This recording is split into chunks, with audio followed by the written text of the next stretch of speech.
My name is Marta and I'm a realtor here in Salem, Oregon.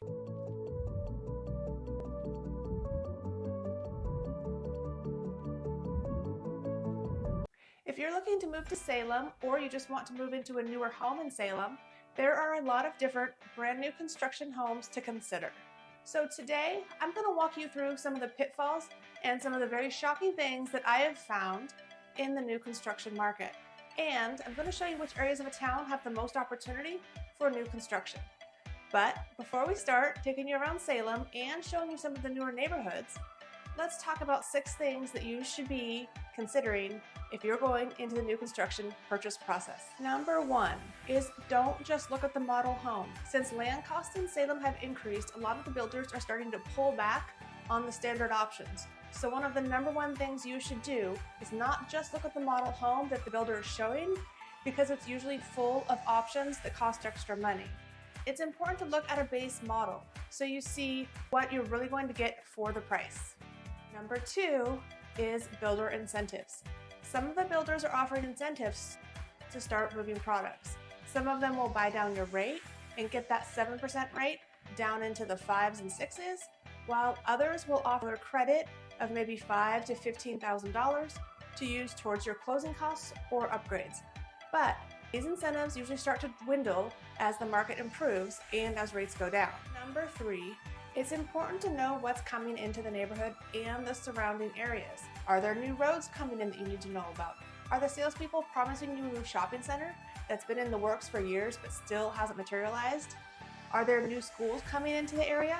Or is there another new construction community coming right into your backyard? A lot of times the salespeople will sell you the dream and disclose only what is absolutely required. But it's really important to have an unbiased person informing you so that you can make an informed decision on where to buy your next home.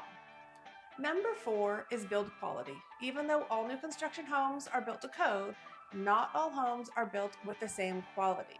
For example, if you're buying a home where the builder uses fiber cement siding, that needs to be painted every 10 to 20 years depending on weather. But if they're using LP siding, that needs to be painted every 3 to 8 years, which is a huge cost difference in the maintenance of the home. Number 5, what contract is the builder using? Some builders allow the use of the new construction residential sale agreement, which is an Oregon Real Estate Association document written up by attorneys to protect the buyer. That's fantastic. But other builders require you to sign their contract, and it's important to know what you're signing. For example, some builders have a $30,000 non-refundable deposit. And in addition to that, if material costs go up by more than 5%, they're going to pass that cost on to you. And guess what? Your deposit was non-refundable, and now you're on the hook for any cost increases. It's important to have a realtor by your side to point out these unfavorable terms, to make sure you're okay with them, or to negotiate them out of the contract. Number 6, you do not want to use the builder's realtor, and here's why. Yes, they're going to be really nice. They're going to tell you all about the beautiful homes, but at the end of the day, they work for the builder, and they have a fiduciary responsibility to that builder to make sure that builder's best interests are met, not yours. Okay, now that you know what to look out for, let's go look at some neighborhoods. So there are several different locations to consider when looking at new construction, and one popular location is South Salem. The reason people love South Salem is that it's close to the I-5. It has popular grocery stores like the only Trader Joe's and the only Costco. It's about a 5 to 10 minute drive to many wineries and fun things to do on the weekend. South Salem also has a lot of different options in new construction. There are brand new townhomes that start in the $300,000 range. There's also 3 and 4 bedroom single family homes starting in the $400,000 to $500,000 range. And there's high-end luxury homes that start in the $600,000 range. Next, let's talk about East Salem. So East Salem is close to downtown. It's home to the Willamette Valley Mall and a lot of popular stores like Nordstrom Rack, Target, Hobby Lobby, and HomeGoods, just to name a few. There are also large private schools here, Salem Academy Christian School and Blanchette Catholic School. Also, East Salem is more budget friendly, and it's a great option for first-time home buyers. New townhomes start in the $300,000 range, but you'll likely get more square footage here than you would in South Salem. Also, new single-family homes start in the 400,000s and go up into the 500,000s, but at the 500,000 price, you're looking at large homes with at least 4 to 5 bedrooms.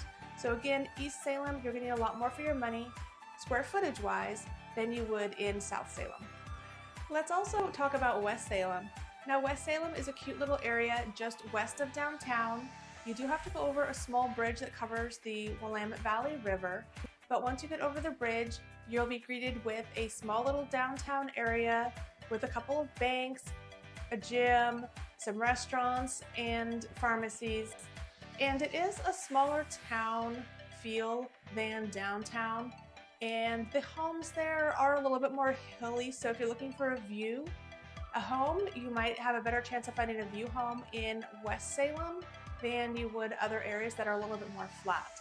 Home prices there, I would say, start around the 500,000 range and go up into large estates. Also, from West Salem, it's a short drive to wineries and also a short drive to Dallas, which we're going to talk about next.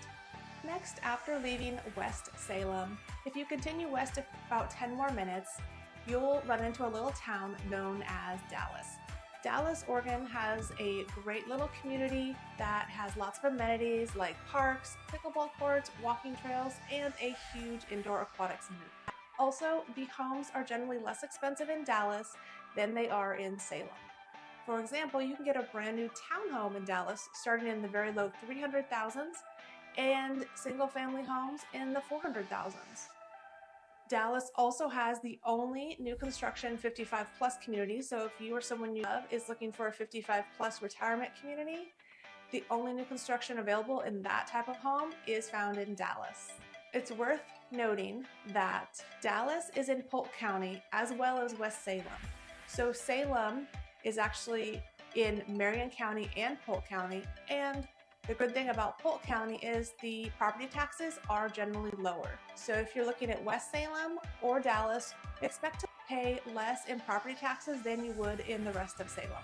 Looking through the whole process, there are a lot of different options out there. Obviously, there's also resale homes to consider as well. But no matter which direction you're leaning, I would like to be your real estate resource of choice to help you save time and money and navigate the whole process on deciding where you should land. So if you're thinking about buying or selling anywhere in the Willamette Valley or the surrounding area, please reach out to me. You can email me below or call the number in the description below, and I'll see you on the next video.